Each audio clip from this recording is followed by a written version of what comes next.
মালিক সমিতির ওদের উন্নয়নের জন্য ভাই আমার গাড়ি থেকে কেন আপনি চাঁদা নেবেন? আপনার ব্যক্তি উন্নয়নের জন্য, আপনার সমিতির উন্নয়নের জন্য ভাই আপনি রাস্তা দাঁড়ায় দাঁড়ায় আমার থেকে কেন চাঁদা নেবেন? আমি আমি গাড়ি চালাচ্ছি, আমি আমি ব্যবসা করতেছি, মনিরুজ্জামান আপনি ব্যবসা করেন, আপনি ব্যবসা করতেছেন, আপনার গাড়ির থেকে ওই রংপুরের ওই বরিশালের ওই সিরাজগঞ্জের ওখানে রাস্তায় দাঁড়ায় একজন শ্রমিক সে কেন চাঁদা নিবে? আমার কথা হচ্ছে তার ব্যক্তি উন্নয়নের জন্য রাষ্ট্র আছে, তার ব্যক্তি উন্নয়নের জন্য তার সমিতি আছে, তার দল আছে, তারা দেখবে। ভাই এটা যদি কেউ যদি বলেও থাকে এটাকে ইনায়া বিনায়া সমঝোতা বলেন, যেভাবেই বলেন না কেন, এটা কোনোভাবেই কাম্য না ভাই। এটা আমি তো বক্তব্য বলেছি, বিএনপি এটাকে ওন করে না, নিশ্চয়ই করবে না। ডেফিনেটলি বিএনপি এবং এবং প্রধানমন্ত্রী তারেক রহমান তিনিও এটা করবেন না। স্পষ্ট নির্দেশনাটা আসুক আসুক এবং মন্ত্রী উনিও ওনার বক্তব্যটা ক্লিয়ার করুক। আমার মনে হয় দেখেন আমরা মানে আমি সরকারি দল করি বলে সরকারি দলীয় কোনো একজনের স্টেটমেন্টকে যে আমার ঘুরায় পেঁচায় ওন করতে হবে, আসলে এই জিনিসটা ঠিক না। মানুষই তো ভুল করে।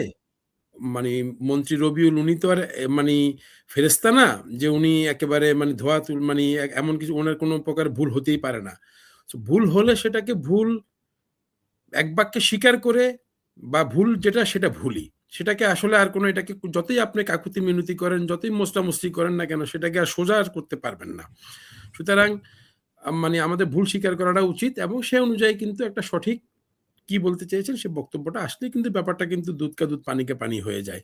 কিন্তু উনি এই কথাটা বললেন, আর ওনার দলের সবাই যখন এটাকে যখন ঘুরায় পেঁচায়া যখন ওনার পক্ষে মানে সব মানে যুক্তি দিতে যাবেন, তখন কিন্তু দেখেন এটা কিন্তু আরো বেশি পেঁচাবে, এটা কথায় কিন্তু আরো বেশি কথা বাড়াবে।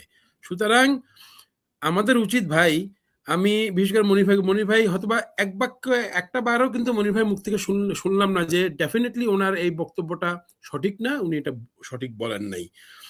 উনি কেন কি জন্য বলেছেন উনি যুক্তি উপস্থাপন করেছেন, এটা ওনার যুক্তি। বাট আমি ওটাই বলতে চাচ্ছিলাম যে আসলে যুক্তি দিয়ে কোনোদিন কোনো মানে ভুলকে বা মিথ্যাকে কখনো আপনি সত্য করতে পারবেন না। যাই হোক, সুতরাং ভুল হতেই পারে, কোনোভাবেই আমরা এটাকে সমর্থন করব না। দর্শকরাও দেখেন তারা যেটা বলেছেন, চাঁদা শুধু সড়কে না, চাঁদা আমাদের অলিতে গলিতে মানে যে সব জায়গায়, পুলিশ, প্রতিটা মন্ত্রণালয় বলেন, প্রতিটা মানে কেমন কোনো জায়গা, এমন কোনো সেক্টর আপনি খুঁজে পাবেন না বাংলাদেশে যেটা চাঁদাটা বিভিন্ন রূপে হচ্ছে। কোথাও ধরে হচ্ছে, কোথাও আপোষে হচ্ছে, কোথাও কাগজে কাজের বিনিময়ে হচ্ছে, কোথাও স্পিড মানি হিসেবে হচ্ছে। মানে রূপটা ভিন্ন, কিন্তু সবগুলোই কিন্তু চাঁদা, সবগুলোই কিন্তু অনৈতিক লেনদেন। সুতরাং এটা কোনোভাবেই কাম্য না। এটা আজকে সড়কের ব্যাপারে শুধু আসছে কেন না, আমি একটা প্রশ্নের উত্তর খুঁজেই পেলাম না যে আমি মালিক সমিতির ওদের উন্নয়নের জন্য ভাই আমার গাড়ি থেকে কেন আপনি চাঁদা নেবেন? আপনার ব্যক্তি উন্নয়নের জন্য, আপনার সমিতির উন্নয়নের জন্য ভাই আপনি রাস্তা দাঁড়ায় দাঁড়ায় আমার থেকে কেন চাঁদা নেবেন? আমি আমি গাড়ি চালাচ্ছি, আমি আমি ব্যবসা করতেছি, মনিরুজ্জামান আপনি ব্যবসা করেন, আপনি ব্যবসা করতেছেন, আপনার গাড়ির থেকে ওই রংপুরের ওই বরিশালের ওই সিরাজগঞ্জের ওখানে রাস্তায় দাঁড়ায় একজন শ্রমিক সে কেন চাঁদা নিবে? আমার কথা হচ্ছে তার ব্যক্তি উন্নয়নের জন্য রাষ্ট্র আছে, তার ব্যক্তি উন্নয়নের জন্য তার সমিতি আছে, তার দল আছে, তারা দেখবে। ভাই আপনার যদি উন্নয়ন করতে হয়, আপনি আপনার দলের জন্য আপনি দল থেকে করেন না কেন? আপনি আমার ঘাড়ের উপর থেকে কেন চাঁদা নিবেন? আপনি আমার পকেট থেকে কেন আপনি চাঁদা নেবেন? সেই প্রশ্নের জবাবটা কিন্তু আমি খুঁজে পাচ্ছি না। আপনি আপনার উন্নয়নের জন্য আছেন, আপনি আপনার উন্নয়ন করেন, আপনি আমরা উন্নয়ন করেন, কোনো সমস্যা নাই। আপনার উন্নয়ন আপনি করবেন, আপনি আপনার শ্রমিকদেরকে মানে বিল্ডিং বানায় দেন, এই করে দেন, সেই করে দেন, কোনো সমস্যা নাই। বাট আপনি আমার পকেটের দিকে হাত দিচ্ছেন কেন?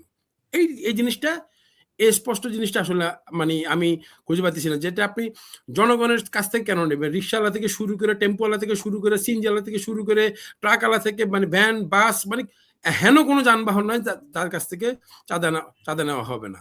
সুতরাং এই এই এই জায়গাটা স্পষ্ট, এই জিনিসটাকে স্টপ করাটা খুবই জরুরি। এটা কোনোভাবেই কাম্য না। এটা যদি কেউ যদি বলেও থাকে এটাকে ইনায়া বিনায়া সমঝোতা বলেন, যেভাবেই বলেন না কেন, এটা কোনোভাবেই কাম্য না ভাই। এটা আমি তো বক্তব্য বলেছি, বিএনপি এটাকে ওন করে না, নিশ্চয়ই করবে না। ডেফিনেটলি বিএনপি এবং এবং প্রধানমন্ত্রী তারেক রহমান তিনিও এটা করবেন না। স্পষ্ট নির্দেশনাটা আসুক এবং মন্ত্রী উনিও ওনার বক্তব্যটা ক্লিয়ার করুক। আমার মনে হয় দেশ জাতি সবার জন্য এটা মঙ্গল। বাট এটাকে হালাল করার জন্য ভাই ইনায় বিনায় কোনো কিছু বলার প্রয়োজন নাই।